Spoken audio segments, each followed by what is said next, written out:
Good morning students, welcome to the TSN school. आज हम आपकी पाठ्य पुस्तक वनीशा, जो कि हिंदी व्याकरण की पुस्तक है, इसका पाठ 1 भाषा, लिपि और व्याकरण पाठ 1 पढ़ेंगे। इसमें हमने अब तक पढ़ा भाषा और बोली, भाषा के रूप, कितने प्रकार की भाषाएं, कितनी भाषाएं हमारे भारत में संविधान द्वारा मान्यता प्राप्त हैं, उनके बारे में पढ़ा।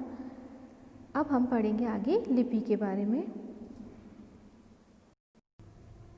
लिपि उसे कहते हैं जिनके द्वारा हम अपने विचारों को किन्हीं संकेतों में प्रकट करते हैं, उन्हें लिखते हैं, या जिन ध्वनियों को हम चिन्हों द्वारा प्रकट करते हैं वह लिपि कहलाती है।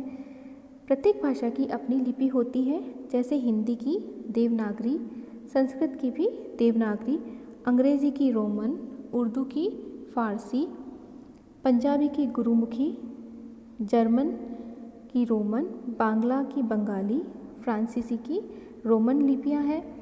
तो किसी भी भाषा को लिखने का ढंग को लिपि कहते हैं और हर भाषा की अपनी लिपि होती है। अब हम जानते हैं व्याकरण के बारे में।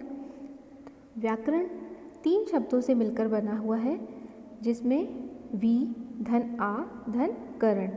वी का अर्थ होता है विशेष, आ मतलब निश्चित रूप में, और करण मतलब करना या व्यवस्थित करना।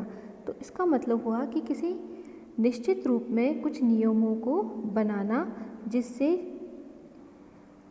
उस भाषा के बोलने, पढ़ने, लिखने का कुछ नियम हो, उसी के अनुसार उसे समझा, पढ़ा और लिखा जाए।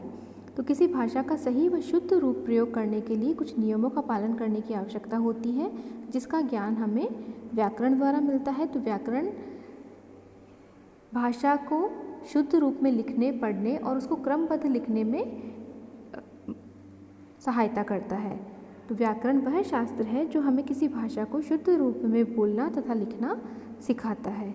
अब व्याकरण के 3 भेद हैं, जिन्हें व्याकरण के अंगों के नाम से जानते हैं। इसमें सबसे पहले वर्ण विचार, शब्द विचार और वाक्य विचार। इनमें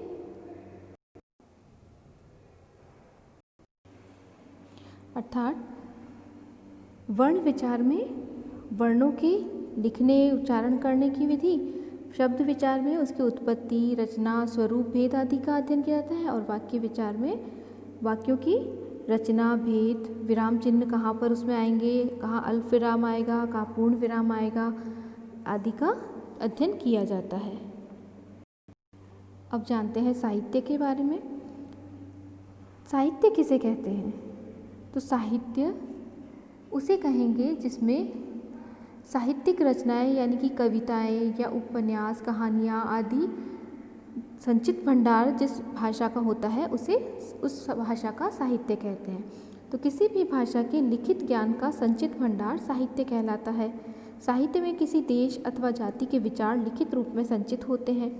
साहित्य 2 प्रकार का होता है, गद्य और पद्य। गद्य साहित्य में हम अपनी बात कहानी, निबंध, नाटक आदि के रूप में प्रकट करते हैं, जबकि पद्य साहित्य में हम अपनी बात कविता के रूप में प्रकट करते हैं।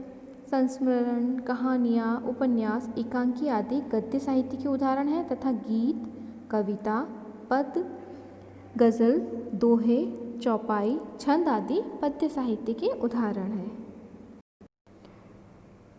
अब आगे इस पाठ में हमने जो भी पढ़ा है उसको दोहरान कार्य के रूप में, दोहरान बिंदुओं के रूप में देखते हैं। भाषा एक ऐसा सशक्त माध्यम है जिसके द्वारा मनुष्य अपने मन में उठने वाले विचारों को बोलकर या लिखकर प्रकट करता है तथा दूसरों के विचारों को पढ़कर या सुनकर समझता है। भाषा के 2 रूप होते हैं, मौखिक और लिखित। भारतीय संविधान में 22 भाषाओं को मान्यता प्रदान की गई है।